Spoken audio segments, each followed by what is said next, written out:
Hello and welcome to my last maths art video. So this week we're looking at tessellation.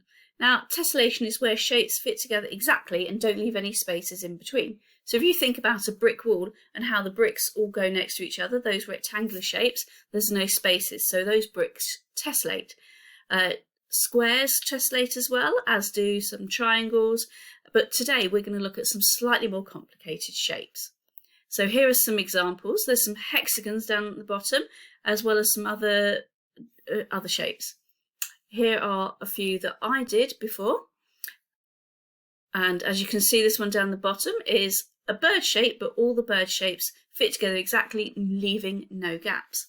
Now there's a famous artist called MC Escher who did a lot of these pictures, and one of his most famous ones is a picture of a lizard that is made to tessellate. When I was in school last year with the key worker pods in the first lockdown, we made some lizards and tessellated them. So you can see the picture on one side is the ones that the children did, and this is the original artwork. So I've got a template on the website that's got lots of different shapes that tessellate that you can try out if you print them out. If you ideally cut one of the shapes out, and then you can draw around it on paper and work out where it needs to go to fit together exactly, and then you keep repeating your drawing all over the page.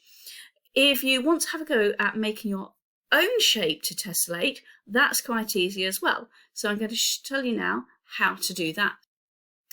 So you'll need to start with a small square or rectangle of card. If you print out the templates, there are some squares on there that you can use.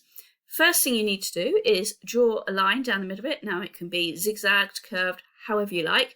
Don't make it too complicated, because the next thing you need to do is cut along that line. Now if you place the two shapes down next to each other so that the straight sides are next to each other, and you kept them the same way up, and just tape them together. Now you could use that shape like that, or you can make it a little bit more complicated by drawing a line going the opposite direction. And again, don't make it too complicated. You need to cut it out next. Then once again, lie the straight sides next to each other. Make sure you line it up at either end and tape it.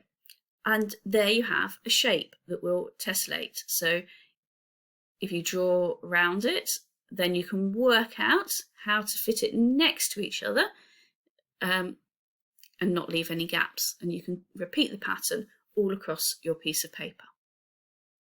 So my top tips for making tessellating patterns are to try and be quite accurate when you cut out the shape so that it fits together exactly. Be very careful with your drawing and make sure you don't move the shape halfway through drawing.